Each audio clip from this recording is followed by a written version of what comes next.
और ठीक चौथा दिन मैं जब ऑब्जेक्टिव लेकर के आऊँगा 60-70 ऑब्जेक्टिव क्वेश्चन, आप उसको आंसर दन दन लगाएंगे, है ना।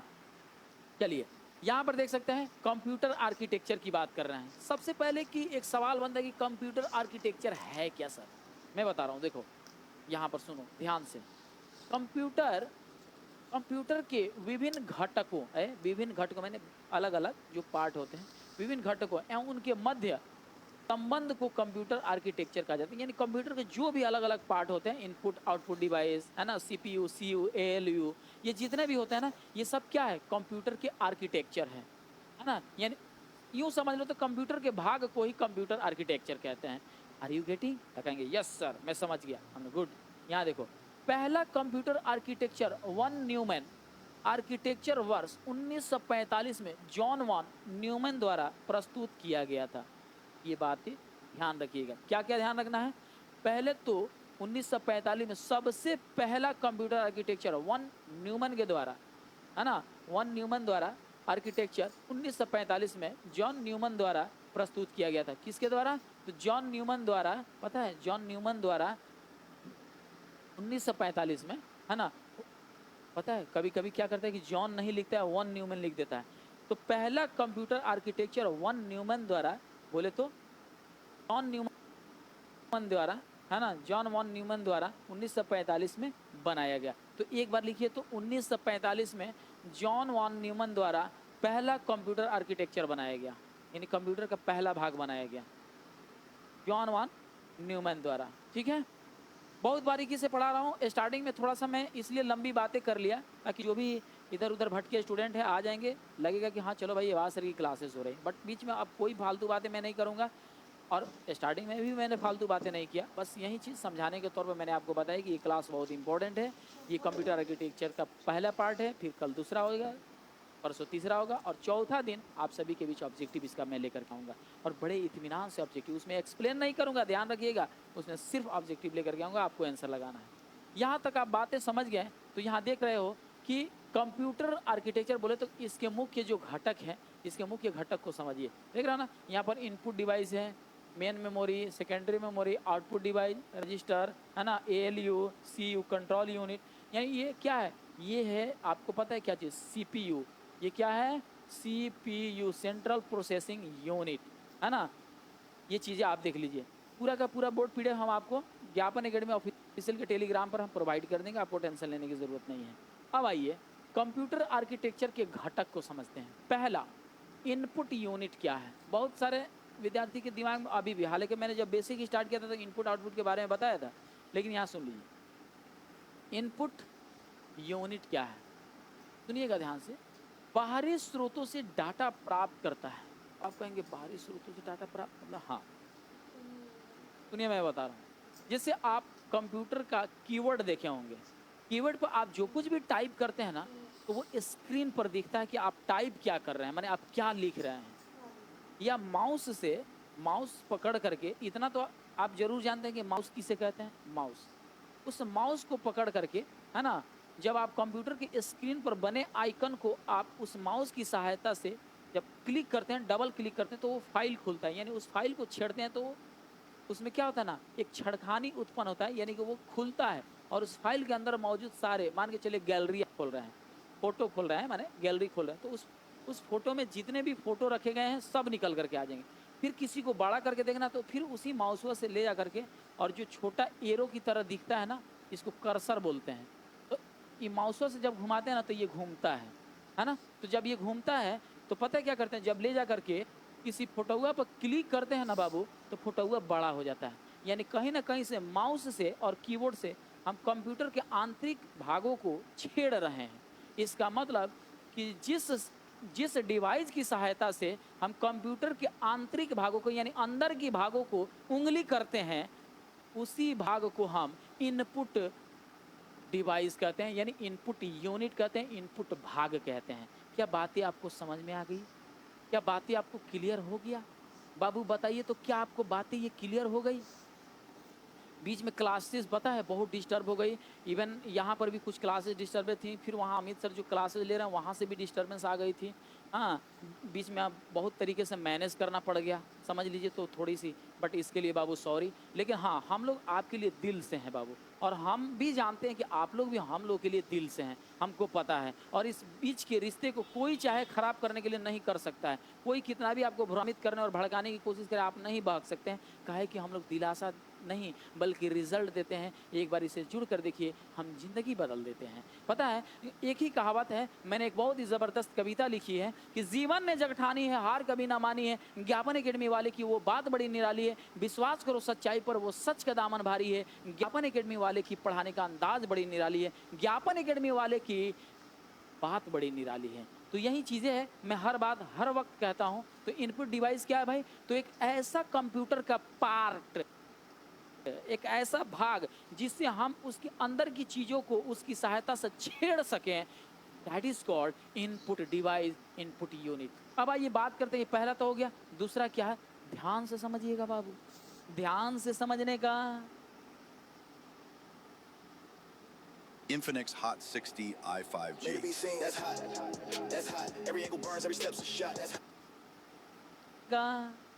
अब सुनिए, आउटपुट यूनिट क्या है? अब सुनो, इनपुट का थोड़ा सा उदाहरण समझ लो। इनपुट का जैसे एग्जांपल में समझ लो, माउस हो गया, है ना, कीबोर्ड हो गया, कीबोर्ड हो गया, ये क्या है? ETC, ये क्या है? जॉयस्टिक वगैरह हो गया, ये बहुत पहले मैंने बताया था। अब सुनो, आउटपुट यूनिट क्या है सर? तो यह कंप्यूटर द्वारा उत्पन्न परिणामों को कोड के रूप में स्वीकार करती है। ये आउटपुट जो यूनिट होता है ना, वो क्या करता है? उसको एक्सेप्ट करता है। आप क्या लिख रहा हूँ उसको कोड के रूप में लेता है, कोड के रूप में लेता है। आप जैसे लिखते हो वैसा ही नहीं लेता है, वो कोड के रूप में एक्सेप्ट करता है, तथा कंप्यूटर द्वारा प्रोसेस किए गए डेटा को यूजर तक पहुंचाया जाता है इसी आउटपुट की सहायता से। अब आप कहेंगे सर तनी इसको भी समझा दीजिए बढ़िया से। हमने कहा नहीं समझाएंगे। सुनो, जब आप कीबोर्डवा से लिखते हो तो टकर टकर टकर टकर लिखते हो, तो वो जो जाता है कंप्यूटर के अंदर, तो वो एक कोड के माध्यम से समझता है। जिस भाषा में लिखते हो उस भाषा में वो नहीं समझता है, वो एक कोड की भाषा में समझता है। इसको मैं आगे बताऊंगा, ये कोड की भाषा में समझता है ना। जैसे कि मान के चलो एगो चीज़ हम बता रहे हैं, यहाँ पर एगो चीज़ याद आ गया तो मैं बता दे रहा हूँ। जैसे आप कहोगे जैसे सर थोड़ा सा एक एग्जाम्पल दीजिए, मैं बता रहा हूँ। देखो होता क्या ना कि जब किसी मान के चलो कि जनरल स्टोर पर जाओगे या किसी इलेक्ट्रिक के दुकान पर जाओगे, तो देख है ना, आप जब कोई सामान मांगते हो कि थोड़ा सा हमको एक पंखा दे दीजिए बैटरी वाला, रात को बड़ा गर्मी हो रहा है चलाना है, तो जब डब्बा उतारता है तो रिटेलर क्या करता है, उसमें देखना कोड लिखा रहता है। जानते हो क्या चीज़? सुनो, कोड क्या लिखा रहता है? उस पर लिखा रहता है BAC, है ना, BAC लिखा रहता है 556, है ना, 556, तो बोलता है कि 556 रुपये का है। अब आप तो चक्रिया जाते हो कि भाई है BAC लिखा है और 556। सुनिएगा ध्यान से इस बात को, क्योंकि क्या है, 556 रुपया तो हमें समझ में आ रहा है, रिटेलर को समझ में आ रहा है, बट हाई कोड के हिसाब से 556 कैसे बता दिया? तो सुनो मैं बता रहा हूँ। AB, तो B को 2 मान लो, A को 1 मान लो और C को ABC। देखो तो हाई, देखो पहला बात 1 2 3, हाई 3 हो गया। 213 रुपये का उसका खरीद पड़ा है पंखा का। सुन लो ध्यान से, 213 रुपये का पंखा का खरीद है, वो डायरेक्ट दुगुना पकड़ के, दुगुना से भी एक्स्ट्रा पकड़ के आपसे 556 रुपया मांग रहा है। अब आप क्या कहते हैं कि तनी पंखों में 50 रुपया कम कर दिया, तो ना ना ना उतना मार्जिन नहीं है, 50 रुपया कम हो जाए, 500 रुपया दे दो लेके चल जा, है कि नहीं है? तो आप क्या करते हो, और कम कराते हो किसी तरह भी। कोड को देखता है ना, हमारा केहू लाने पर 200-250 रुपये कमा लेवे के बाद। बात को समझना ध्यान से, या आपको सिर्फ कंप्यूटर नहीं बल्कि कंप्यूटर के साथ साथ थोड़ा सा मतलब क्या है ना, नेशनल करिकुलम फ्रेमवर्क यानी राष्ट्रीय पटचर्या के रूपरेखा के निर्देशानुसार बाहरी समाज से भी मैं अवगत करा रहा हूँ कि जब आप मार्केट करने जाते हो तो किसी पॉकेट पर कितना बढ़िया से कोड लिखा रहता है, उस कोड के हिसाब से कितना पैसा पकड़ के वो आपका, हर किसी का अलग अलग कोड होता है। अब जरूरी नहीं है मैं ये सिंपल कोड बता दूँ, कोई x को 10 मानता है ना, x को 10 मान लेगा, लिखेगा XAC, है ना, तो हाई 10 हो गया। अब प्लस हाई ए को क्या मान लेगा 1 और C का मान लेगा 3, यानी 1013 रुपये का उसका पड़ा है। आप तो सोचेंगे x का मतलब ठीक है 10 हो गया, a का मतलब 1 हो गया, 80 का मतलब 1013, लेकिन कोनो जरूरी नहीं है, x को कुछ भी नहीं मानता है, AC को सब मानता है। a को 10 मान लेगा, C को 30 मान लेगा, 30 10 40 रुपये का है सामान, आपसे 100 रुपया मांगेगा, आप कहेंगे लो ये तो कोडवे समझ रहे। तो कुल मिला जुला के हम ये समझाना चाहते हैं कि बाबू जब आप रिटेलर के पास जाते हो ना, तो वो होलसेलर से सामान खरीद करके लाता है, तो उस पर कोड लिखा रहता है और उस पर बीएससी लिखा रहता है, 556 रुपया मांगता है। तो जरूरी नहीं कि वो बीएससी का मतलब 556 रुपया, ना ना ना, वो 213 रुपये का 556 रुपये में आपको देता है। तो वो कोड आप समझ गए होंगे। उसी तरीके से कंप्यूटर क्या करता है, जब आप लिखते हैं ना कि इबादत sir is one of the best teacher on YouTube channel, है ना, तो जब आप इबादत सर ABADAT इबादत SIR सर लिखते हैं, है ना, तो इबादत सर भले आप इंग्लिश में लिखते हो, वो आपको स्क्रीन पर दिखता है, लेकिन वो अंदर जाता है ना, तो वो उस भाषा में नहीं लेता है, उसका भाषा ही कुछ और होता है, उसका कोड ही कुछ और होता है। ये दबाते हैं तो कुछ और भाषा में समझ कर तब आउटपुट स्क्रीन पर दिखाता है बाबू। तो सुनो, यही बात कर रहा है कि आउटपुट यूनिट या कंप्यूटर द्वारा उत्पन्न परिणामों को कोड के रूप में बाबू, कोड के रूप में स्वीकार करती है तथा कंप्यूटर द्वारा प्रोसेस किए गए डेटा को यूजर तक, यानी जो प्रोसेस हो जाता है, जो आप टाइप कर देते हो उसको, उस डेटा को प्रोसेस करके कंप्यूटर के स्क्रीन पर दिखाता है। यानी कि स्क्रीन क्या हो गया, आपका आउटपुट। मॉनिटर क्या हो गया, आपका आउटपुट। पता है क्या हो गया, सुनो, यहाँ से यहाँ देखो, इस तरीके से मान के चलो कि स्क्रीन मॉनिटर क्या हो गया, आपका आउटपुट हो गया। क्या ये बातें आपको समझ में आ गई? आउटपुट माने जो चीजें परिणाम के रूप में हमें दिखाई दे, जो हम लिखते हैं वो मॉनिटर पर दिखाई देता है, स्क्रीन पर दिखाई देता है। भाई क्या है, जो कुछ भी हम लेकर के आए हैं इसमें डाल तो दिए हैं, लेकिन बाहरी आउटपुट ये दिखा रहा है कि नहीं? तो स्मार्ट बोर्ड के स्क्रीन पर जो चीज भी दिखाई दे रही है, ये आपके स्क्रीन पर दिख रहा है, ये क्या है, आउटपुट है। ये एक आउटपुट डिवाइस भी होता है जो कंप्यूटर या डेस्कटॉप में लगाते हैं। कंप्यूटर के जो अलग एक पार्ट समझिए तो यूज़ करते हैं, स्पीकर, है ना। मान के चलिए थोड़ा देर के लिए सोचिए, थोड़ा देर के लिए आप सोचिए बाबू, हम क्या कर रहे हैं, गौर कीजिएगा। थोड़ा एक कॉल आ गया था, डिस्टर्ब होना, सॉरी। हाँ, मान के चलिए कि आप कंप्यूटर में डेस्कटॉप, मान के चलिए डेस्कटॉप इस्तेमाल कर रहे हैं या लैपटॉप इस्तेमाल कर रहे हैं। अब चूंकि क्या है कि लैपटॉप में तो आवाज़ तनी कम आ रहा है, लिया और बूफर, लिया और साउंड, आप तनी तेज़ बजा, ब्लूटूथ से कनेक्ट कर दिए। और जब आप बजाते हैं कोई गाना, तो क्या करते हैं, गाना को आप कमांड देते हैं। जब आप कीबोर्ड से गाना टाइप करते हैं, है ना, कोनो गाना, दिलवाले दुल्हनिया ले जाएंगे या नाचे छम छम छम, या कोई भी गाना जब आप सर्च करते हो तो वो गाना आ जाता है। फिर माउस से ले जाकर कमांड देते हो, क्लिक करते हो, गाना बजता है और वो क्या है, स्पीकर के माध्यम से बहुत ज़ोर आवाज़ में कमरे में बजता है, गूंज उठता है। तो ये क्या है, एक प्रकार का वो स्पीकर भी क्या है, आउटपुट है। यानी कि वो बाहर निकाला है, जो चीज़ें परिणाम के रूप में बाहर निकाले, उसी को तो हम क्या कहते हैं, आउटपुट डिवाइस कहते हैं, आउटपुट यूनिट कहते हैं। क्या बातें आपको समझ में आ गई? क्या सबको बातें समझ में आ गई?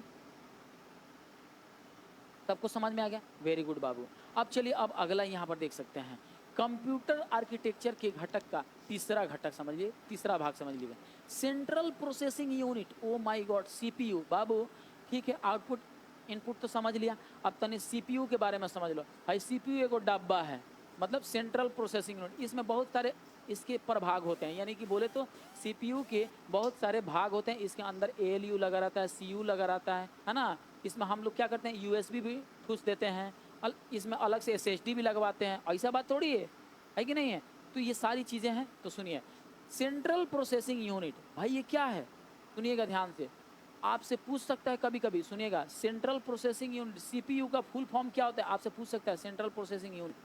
अच्छा, ये जो सीपीयू होता है ना, इसको कहते क्या है, तो कंप्यूटर का मस्तिष्क कहते हैं, यानी कंप्यूटर का ब्रेन है। कंप्यूटर का ब्रेन कहा जाता है। क्या कहा जाता है, कंप्यूटर का ब्रेन। कंप्यूटर का ब्रेन किसको कहते हैं, सीपीयू के कहते हैं बाबू, सीपीयू को कहते हैं। सभी निर्देशों का निष्पादन करता है। निष्पादन करना मतलब पालन करता है। यानी आप जो कुछ भी लिखेंगे, कंप्यूटर एक कीबोर्ड लेकर के या माउस लेकर के आप स्क्रीन पर दिखे सभी जितने भी सॉफ्टवेयर हैं या जितने भी आइकन है, उस पर ले जाकर के अगर आप छेड़छाड़ करते हैं तो ये सभी निर्देशों का पालन करता है ये सीपीयू, है ना। सीपीयू के अंदर आप जितना जल्दी जल्दी टक टक टक टक टक टक एकदम टाइपिंग करेंगे ना, तो जितना भी चीज़ लिखेंगे ना, ये सभी वर्ड को ये पालन करेगा। आप जो लिखेंगे, ऐसा नहीं है कि मैं एक छोड़ दूँ। मान के चलो कि आप लिख रहे हो क्या कि that person is very stupid person, है ना, तो स्टूपिड हम नहीं लेंगे, नहीं, वो तो आदमी अच्छा है, हम काहे स्टूपिड लेंगे। हम स्टूपिड को गुड में बदल देंगे और गुड को बैड में बदल देंगे, ऐसा नहीं। ये सभी निर्देशों का पालन करता है। अगर आप लिखेंगे ना कि इबादत sir is a good teacher, तो वही चीज़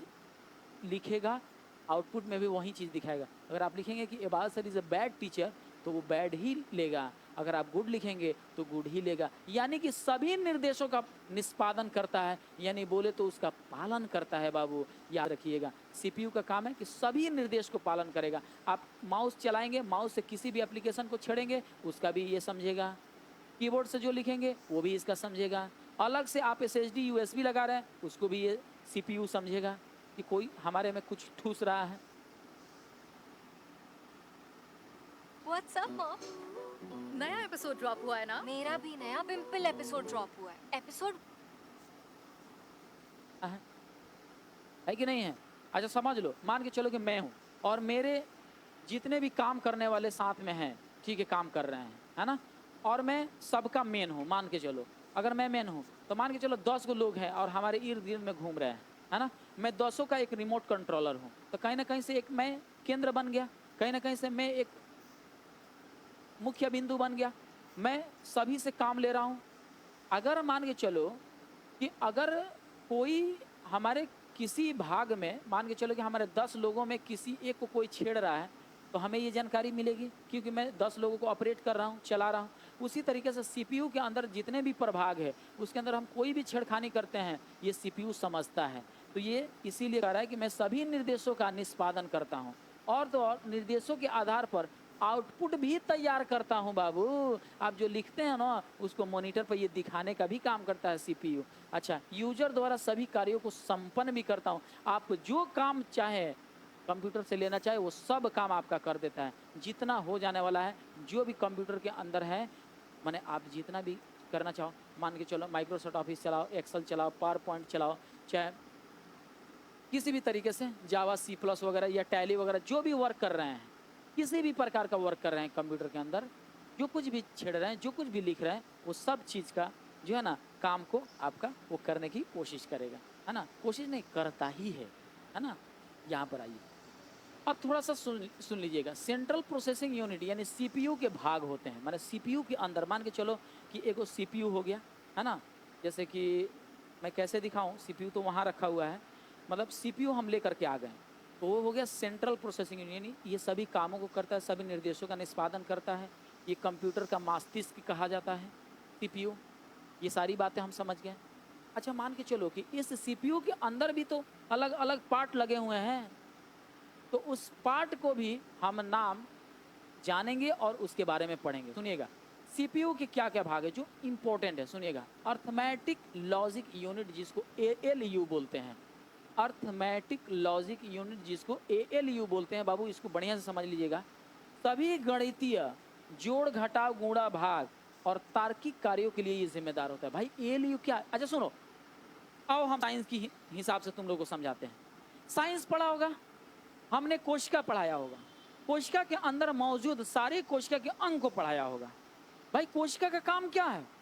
सभी कोशिका मिल करके, है ना, उत्तक का निर्माण करते हैं, सभी उत्तक मिल करके अंग का निर्माण करते हैं। कोशिका उत्तक का निर्माण करते हैं। उत्तक क्या है? एक कॉम्प्लेक्स क्या है? कोशिका है, कॉम्प्लेक्स कोशिका, यानी सभी कोशिकाओं से मिलकर बनने वाले को उत्तक कहते हैं। तो उत्तक क्या करते हैं? किसी काम का अंजाम देते हैं। तो कोशिका में मौजूद अंग कोशिकांग कहलाता है, जैसे कि सेंट्रोसोम हो गया, माइटोकॉन्ड्रिया हो गया, ये तो कोशिका के ही ना भाग हैं। कोशिका के अंदर माइटोकॉन्ड्रिया, सेंट्रोसोम, गोल्जी का है ना, लाइसोसोम, ये सब क्या है? उनका सबका अलग अलग काम है, लेकिन कंप्लीट उसका नाम हम क्या देते हैं?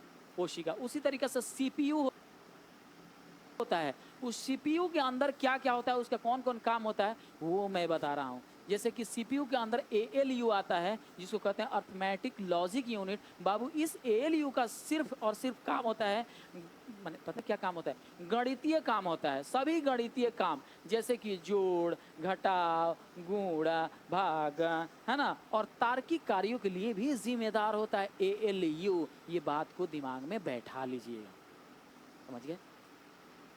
अगर समझ में आ गया तो यस सर हमको समझ में आ गया। ये CPU का पहला भाग ALU जिसको अर्थमेटिक लॉजिक यूनिट कहते हैं, ये सिर्फ और सिर्फ गणितीय, है ना, मामला को सॉल्व करता है, जैसे कि जोड़ घटाव गुणा भाग। अगर सब लोग समझ गए तो एक बार हाथवा ऊपर कर दो, यस सर मेरे को समझ में आ गया।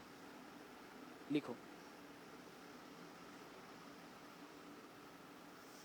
बहुत अच्छा, यस सर, वेरी गुड, धन्यवाद धन्यवाद। चलिए अब आगे बढ़ते हैं। यहाँ पर देख लीजिए, कंप्यूटर आर्किटेक्चर के जो घटक है वो 30, जो सेंट्रल प्रोसेसिंग यूनिट है जो हम लोग पढ़ रहे हैं, वो सेंट्रल प्रोसेसिंग यूनिट के जो दूसरा भाग है बी, यानी ए हमने क्या पढ़ा, इसका पहला भाग क्या पढ़ा, ALU अर्थमेटिक लॉजिक यूनिट, जो गणितीय मामला को सॉल्व कर रहा था, जोड़ घटा गुणा भाग उसी का जिम्मेदारी होता है।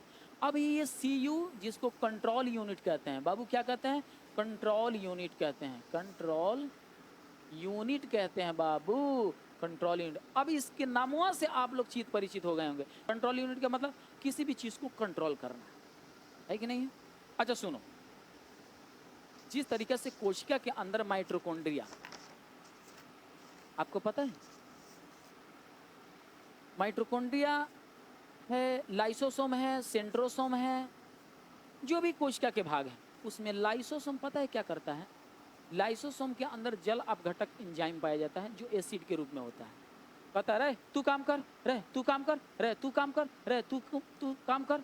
पता है अगर कोनो काम नहीं करता है ना तो जानते हो क्या होता है, ये खुद अपना पेट फाड़ लेता है और पूरी तरीके से सबको नष्ट करके ले जाकर प्लीहा के अंदर रख देता है। आपको पता होना चाहिए। इसीलिए उस लाइसोसोम को आत्महत्या की थैली कहते हैं, जिस आत्महत्या की थैली को खोज डी डुबे ने किया था।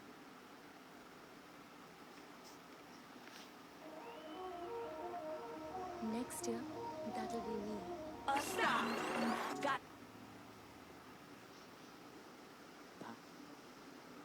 समझ में आ रहा होगा। मैं साइंस की परिभाषा से आपको इसका एग्जाम्पल दे रहा हूँ। जिस तरीके से लाइसोसोम सबको कहता है कि काम करो ठीक से, सबको देखते रहता है, तू काम कर रहा है जी माइटोकॉन्ड्रिया, हाँ तुम ऊर्जा स्टोर कर रहा है कि नहीं कर रहा है, तो हाँ कर रहे हैं। अच्छा चलो सेंट्रोसोम, तुम कोशिका विभाजन का काम कर रहा है कि नहीं, हाँ कर रहे हैं सर, कर रहे हैं। लाइसोसोम पता है क्या, लाइसोसोम को एक पावर मिला है। हाँ सुनो, हाँ जी गोलजी का है, तुम ऊर्जा परिवहन का काम कर रहा है, हाँ कर रहे हैं सर। अच्छा ठीक है। अच्छा इंडोप्लाज्मिक, हाँ जी राइबोसोम, राइबोसोम तो क्या है सर, जी सर बोलिए। हाँ राइबोसोम तुम प्रोटीन बना रहा है कि नहीं बना रहा है, हाँ बना रहे हैं सर, हम तो बना रहे हैं, हाँ ठीक है। अब पता चला कि गलती से कोनो लापरवाही कर दिया, नहीं किया है, तू नहीं करेगा तो नहीं करेंगे, काहे नहीं करेगा, नहीं करेंगे। पता है लाइसोसोम कहेगा नहीं करेगा तुम लोग, तो नहीं करेंगे। मान लो कि सेंट्रोसोम काम करना बंद कर दिया, माइटोकॉन्ड्रिया के पास ऊर्जा नहीं जा रहा है, माइटोकॉन्ड्रिया भी मंद पड़ गया है। उसके बाद से गोल्जी का कर हमहू ना करें काम, सब काम करना बंद कर दिया। लाइसोसोम इस तरीके से फट जाएगा, फट करके और जैसे इसका तेजाब जो है ना, मान के चलो इसके अंदर की एंजाइम फट करके उन लोगों के पास जाएगा, सब झूला जाएगा, ओ माय गॉड ये क्या कर दिया तूने, सबको बर्बाद कर देगा। और कहेगा चल सबन के लिए चलते हैं एक के बारे में, को कुआं में, जिस कुआं का नाम है प्लीहा के अंदर जा करके जमा हो जाएगा। हट कचरा है, सब कचरा को हटाओ, कोनो काम नहीं करा, हटाओ उन लोगों को, सब बेकार है। उसी तरीके से CPU के अंदर CU कंट्रोल यूनिट, पता है ये क्या करता है, सबको काम करने के लिए उत्तेजित करता है। हाँ ALU अर्थमेटिक लॉजिक नहीं है, तुम गणितीय काम कर रहे हैं कि नहीं, हाँ कर रहे हैं सर, ठीक है। नहीं तो पता है वो जो CPU भाई साहब है ना, CPU माने जिसको कंप्लीट हम सेंट्रल प्रोसेसिंग यूनिट CPU कहते हैं, भाई CPU साहब आएंगे तो हमको बांस कर देंगे ना, तो फिर दिक्कत हो जाएगा। तो कंट्रोल यूनिट कहता हाँ ALU तो क्या मतलब, ALU आलू कह सकते हो, ALU अर्थमेटिक लॉजिक यूनिट, तू काम कर रहा है कि नहीं, गणितीय मामला को सॉल्व कर, हाँ सर, ये जी जय हिंद सर, कर रहे हैं, हाँ ठीक है सब काम कर। यानी कि सुनिएगा, कंट्रोल यूनिट का काम है सभी कार्यों को कंट्रोल करना है, CPU के प्रचालन को कंट्रोल करता है। यहाँ तक कि CPU के अंदर जो चीज़ भी होता है, जो भी क्रियाकलाप करता है, ये CPU सुनिए, CPU जो पूरे प्रभागों का मालिक होता है, जो CPU सभी कार्यों का अंजाम आउटपुट के रूप में मॉनिटर पर दिखाता है, इन्हीं CPU का सेकंड ब्रेन कहलाता है। क्या चीज़, CU, इसको हम सेकंड ब्रेन कह सकते हैं। अब सुनो, अब जिस तरीके से मैंने कोशिका में पढ़ाया था, जानते हो क्या चीज़, कोशिका, ये जो ब्रेन है ना, ये ब्रेन, ये सारी कोशिकाओं का है ना एक जगह, मान के चलो पूरे हमारे शरीर के अंदर की कंट्रोल एंड कोऑर्डिनेशन करने का काम कौन करता है, ब्रेन। कौन करता है, ब्रेन करता है। लेकिन जब भाई ब्रेन थक जाता है, सो जाता है, तो ई कहता है अपने ही जैसे, मतलब समझिए तो बराबरी में, माने मान के चलो भाई 20 है तो रीढ़ की हड्डी हो गया 19, तो हमारी रीढ़ की हड्डी जिसको हम लोग सेकेंड ब्रेन के नाम से जानते हैं, भाई जब सो जाता है इस तरीके से, तो भाई सेकेंड ब्रेन जो है ना ई झक्कार आता है, कहता है तू अब सो जा, मैं काम करूँगा तेरा, है ना। और पता है क्या करता है, जब नींद में आदमी सोया रहता है ना, जब किसी को जगाओ ना, यहीं सेकंड ब्रेन फर्स्ट ब्रेन को, है ना, जो प्राइमरी ब्रेन है, इसी ब्रेन को कहता है कि कोई शायद जगा रहा है, तब फिर ये एक्टिव हो जाता है काम करने के लिए, माने पूरी बॉडी का कंट्रोल एंड कोऑर्डिनेशन करने का काम ये शुरू कर देता है ना। तो ये चीज़ ध्यान में रखिएगा, जिस तरीक़ा से CPU पूरे काम का अंजाम देता है, उसी तरीके से CPU अपने ही जैसा आदमी को रखा है, जो ये क्या करता है, कहता है कि मेरा काम अब तुम करेगा। यानी कि CPU के साथ साथ ये CU कंट्रोल यूनिट मिल करके काम करता है, अर्थात इसको सेकंड ब्रेन के नाम से जानते हैं। क्या चीज़? सेकंड ब्रेन के नाम से। जिस तरीके से हमारा ब्रेन प्राइमरी ब्रेन है, हमारा ये ब्रेन, ये हमारा दिमाग, ये हमारा मस्तिष्क पूरे शरीर का कंट्रोल एंड कोऑर्डिनेशन करता है, और जब ये थक जाता है, सो जाते हैं, तो हमारी ये जो रीढ़ का हड्डी है, समझ रहे हो ना, जो स्पाइनल कॉर्ड है, जो हमारे सेकंड ब्रेन के नाम से जाना जाता है, पता है ये हमारा सेकंड ब्रेन इस फर्स्ट ब्रेन का कार्य करता है, उसी तरीके से CPU का काम कंट्रोल यूनिट करता है। इसीलिए लिखा गया है CPU परिचालन को कंट्रोल करना, मेमोरी से निर्देश प्राप्त कर निष्पादित करना, यानी कि उसको पालन करने के लिए भी सिग्नल भेजता है, और तो और ट्रैफिक कंट्रोलर की तरह कार्य करता है। ट्रैफिक कंट्रोलर समझ रहे हो ना, जिस तरीके से आप देखो, अब ट्रैफिक कंट्रोलर से एक और चीज़ याद आ गया, देखो एक है इपीग्लोटिस, जैसे कि यहाँ पर देखना ना, यहाँ घाटी होता है, यहाँ पर जब हम हवा लेते हैं ना, तो इपीग्लोटिस क्या करता है, भोजन वाली नलिका को बंद कर देता है और हवा को पास करता है, यानी ऑक्सीजन जाता है, कार्बन डाइऑक्साइड निकलता है। और जब हम लोग खाना खाते हैं, तो इपीग्लोटिस हवा वाली नलिका को बंद करके भोजन वाली नलिका में भोजन को जाने की परमिशन देता है। अब चूंकि क्या होता है ना, हम लोग कुछ सोच रहे होते हैं खाना खाने के दौरान, तले इपीग्लोटिस क्या है, हमारे ब्रेन से कॉन्टेक्ट रहता है। अभी कहता है कि अरे भाई हम क्या करें, तू खाना खा रहा है कि हवा अंदर ले जाना चाहता है, क्या अंदर ले जाना चाहता है। इसी में थोड़ा सा मान के चलो कि इपीग्लोटिस को परमिशन नहीं मिलता है हमारी ब्रेन से, तब तक कि ये हवा वाली और भोजन वाली नलिका के बीच में इधर उधर उथल पुथल करने के दौरान हमें सरक जाता है, और तब हम कहते हैं कि शायद हमारी गर्लफ्रेंड याद करे। चोट्टा गर्लफ्रेंड नहीं याद करती है, तुम सोच ही कुछ और रहा था। तुम्हारी इस इपीग्लोटिस और तुम्हारे पूरे बॉडी के कंट्रोल और कोऑर्डिनेशन का काम ये ब्रेन करता है। इसीलिए कभी भी खाना खाते समय आपको उस खाना पर फोकस होना चाहिए, आप क्या खा रहे हैं उस चीज़ को देख करके, समझ करके।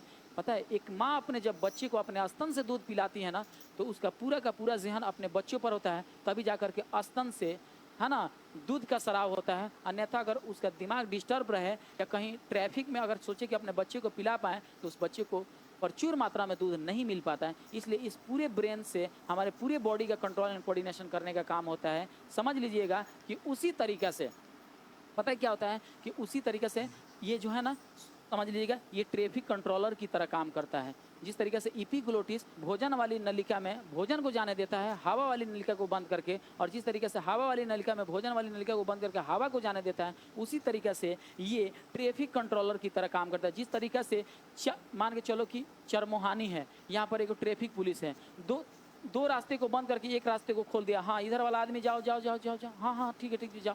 अब फिर ये बोला हो गया, अब तुम रुक जाओ, अब तुम जाओ, तो इसको जाने देता है। उसी तरीके से ये ट्रैफिक कंट्रोलर की तरह काम करता है। USB ठूस दिया, SSD लगा दिया अलग से, है ना, 1 TB का मेमोरी लगा दिया, इस सब चीज़ का क्या करता है, ये सेंट्रल प्रोसेसिंग यूनिट के पास भेजने का काम करते हैं, यानी सबको कंट्रोल करने का ये काम करता है। एज ए CPU की तरह काम करता है, यानी CPU का काम, इसीलिए तो मैं कह रहा हूँ ना कि ये सेकेंड ब्रेन है।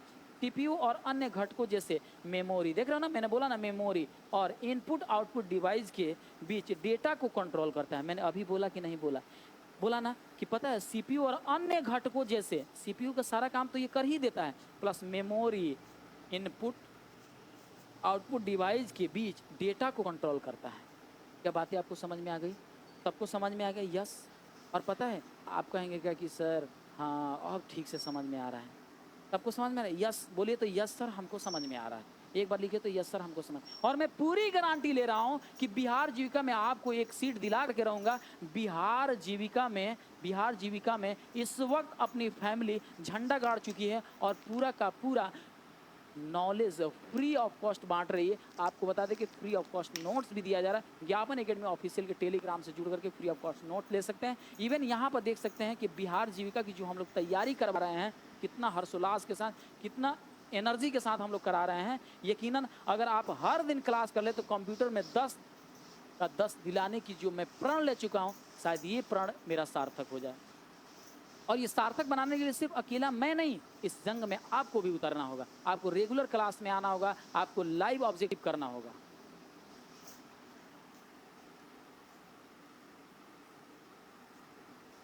ये एक्टर लोग टीवी के 10 एपिसोड से जितना कमाते हैं ना, यूट्यूबर्स एक वीडियो बना के उससे ज्यादा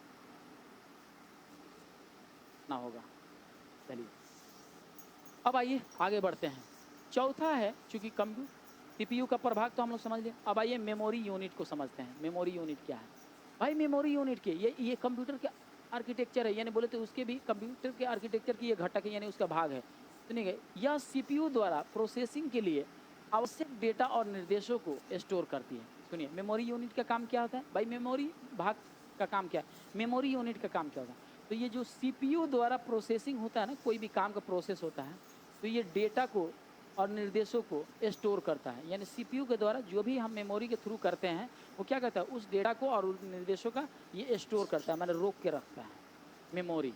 यहाँ सुनिएगा, इसमें प्राथमिक मेमोरी रैम और रोम हो गया, जिस रैम को हम रैंडम एक्सेस मेमोरी कहते हैं, रैंडम एक्सेस मेमोरी कहते हैं, और इस रोम को रीड ओनली मेमोरी कहते हैं, रीड ओनली मेमोरी कहते हैं। बतिया समझ में आ रहा है? अब ये क्या है, तो इसमें इसको हम लोग, अब देखिए ऑब्जेक्टिव में किस तरह पूछ सकता है, पॉइंट शुड बी नोटेड, 1% भी मिस नहीं करना है मेरे बाबू। सुनो, पूछ देगा कि निम्नलिखित में से कौन एक प्राथमिक मेमोरी है, या प्राथमिक मेमोरी का उदाहरण है। और ये बिहार जीविका के जब पहली बार एग्जाम होता है तो ये क्वेश्चन पूछा था, निम्नलिखित में से कौन एक प्राथमिक मेमोरी है। और आपको यहाँ चूकना नहीं है बाबू, प्राथमिक मेमोरी रैम रोम को कहते हैं, RAM random access memory, read only memory. पता है क्या चीज ये? पता है क्या है? उसके अंदर का कैपेसिटी है, ये कंप्यूटर के सीपीयू का अंदर का कैपेसिटी है। चाहे आप लैपटॉप ले लो, चाहे डेस्कटॉप ले लो, है ना, तो सीपीयू के अंदर की कैपेबिलिटी को, उसकी कैपेसिटी को समझा जाता है कि क्या है इसका स्टोरिंग पावर, कितना एप्लीकेशन को स्टोर कर सकता है। माने हम कितना, अच्छा मान के चलो मोबाइल लेने के लिए जाते हो तो रैम रोम चेक करते हो कि नहीं?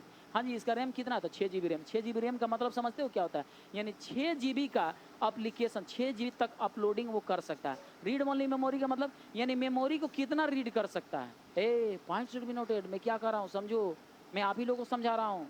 यस, इधर उधर ध्यान नहीं भटकाने का। रैम रोम का मतलब समझ रहे हो?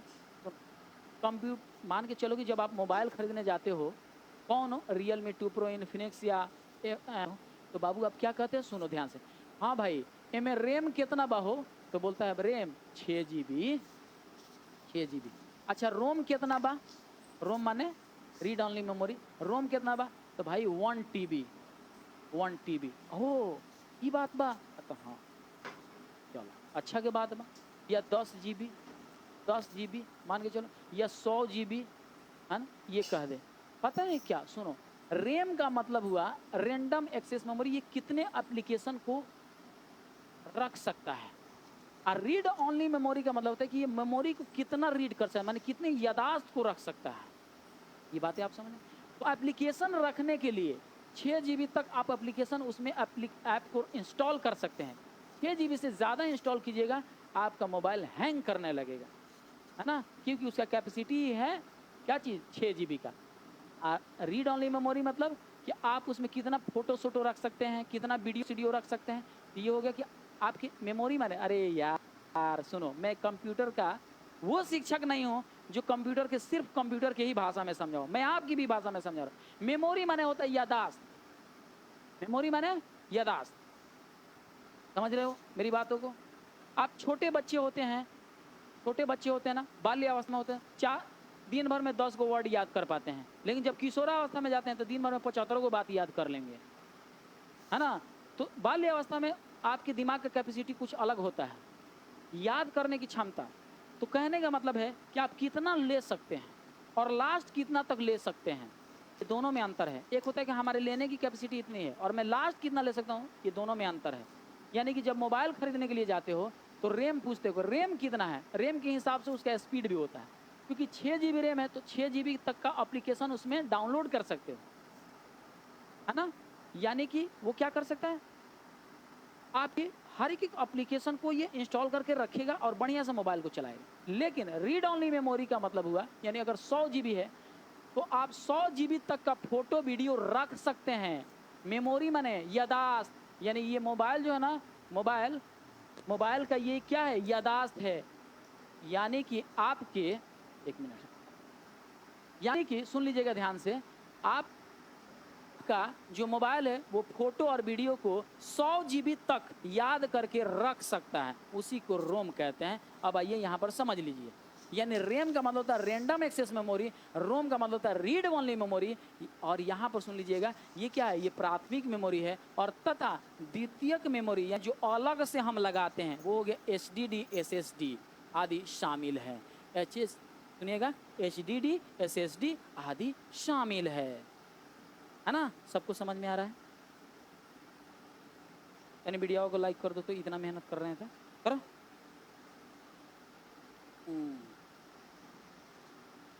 वीडियो को लाइक करो, बड़ा मेहनत कर रहे हैं, उस समय से चिल्ला रहे हैं। 646 स्टूडेंट है ना, और लाइक की संख्या बहुत कम है। हम चाहते हैं कि 600 प्लस लाइक हो जाए। प्लीज़ बाबू इसका कम से कम जो है ना, इस पर विचार कीजिए, मैं क्या कर रहा हूँ।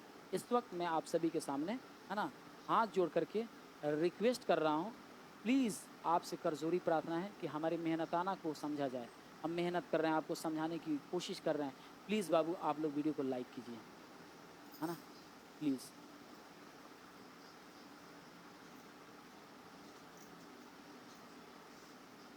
चलिए,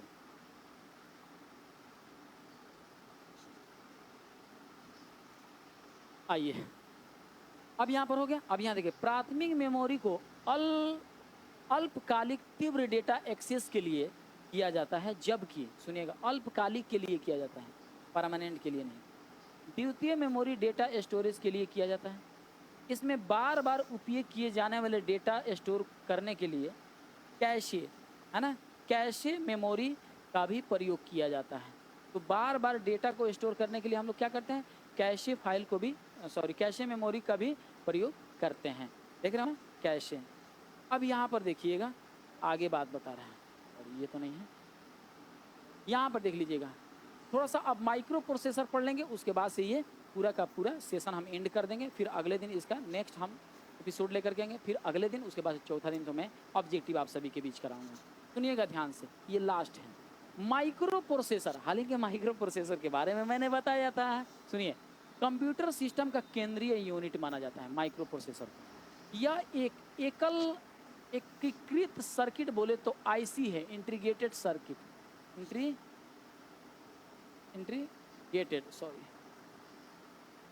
इंटीग्रेटेड है ना, सर्किट है बाबू। बहुत सारे सर्किटों को मिला करके एक साथ जोड़ करके, यानी सर्किटों का संयोजन इंटीग्रेटेड सर्किट कहा जाता है, एकीकृत सर्किट कहा जाता है। यानी जो मान के चलो बहुत सारे ट्रांजिस्टर वगैरह थे, है ना, उन ट्रांजिस्टर को यानी उस सर्किट को एक जगह मिला दिया गया और मिला करके एक आईसी बना दिया गया, यानी कि इंटीग्रेटेड सर्किट, जिसमें कंप्यूटर सीपीयू शामिल है। माइक्रो प्रोसेसर निर्देशों के एक सेट के आधार पर कार्य करता है, जिसे इंस्ट्रक्शन सेट आर्किटेक्चर ISA के नाम से जाना जाता है।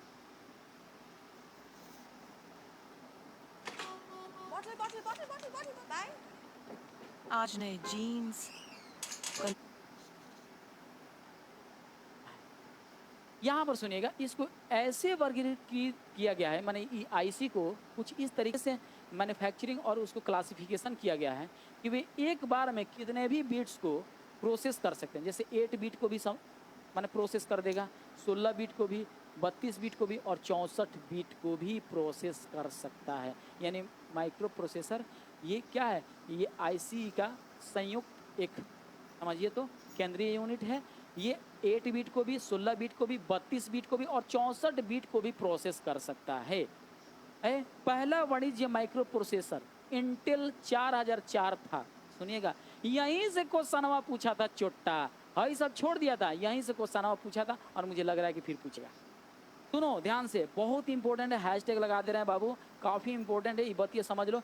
पहला वाणिज्य माइक्रो प्रोसेसर कौन था? निम्नलिखित में से पहला वाणिज्य, इसी तरह क्वेश्चन पूछा था, निम्नलिखित में से पहला वाणिज्य माइक्रो प्रोसेसर कौन था? सुनिएगा ध्यान। सबसे पहला माइक्रो प्रोसेसर इंटेल 4004 था, जो इंटेल कारपोरेशन द्वारा निर्मित किया गया था। और मैं बताऊं, सुनो सुनो सुनो, आ जाओ सुनो, ये जो ना ये भी काफी इंपॉर्टेंट है। देखो कहाँ कहाँ मैं इंपॉर्टेंट लगा रहा हूँ। अब मत कहना अगर इससे मैं ऑब्जेक्टिव तैयार नहीं करूंगा ना तो मत कहना कि सर आपने नहीं पूछा था। अरे पूछ दिए तो ठीक है, नहीं पूछा तो कंटेंट में बता दिया ना, मत कहना मेरे को। पहला what is your micro processor Intel 4004, ये बतिया याद रखना। लिखो तो पहला माइक्रो प्रोसेसर इंटेल 4004 और किस कंपनी द्वारा ये निर्मित किया गया था? तो इंटेल कारपोरेशन द्वारा। इंटेल कारपोरेशन पता है पहला what is your micro processor Intel 4004 किस कंपनी द्वारा निर्मित किया गया था? तो आपको ऑप्शन देना है कि पता है सही आंसर के साथ जाना है इंटेल कारपोरेशन द्वारा, है ना, किया गया था। उदाहरण जैसे Intel 8086, Intel core i7, dual core Pentium वगैरह, ये सब चीज़ें बाद में आए, है ना। क्या बातें आपको समझ में आ गई? चलिए बाबू, कुल मिला जुला करके ये आज पहला भाग है ना। ये आज क्या है? ये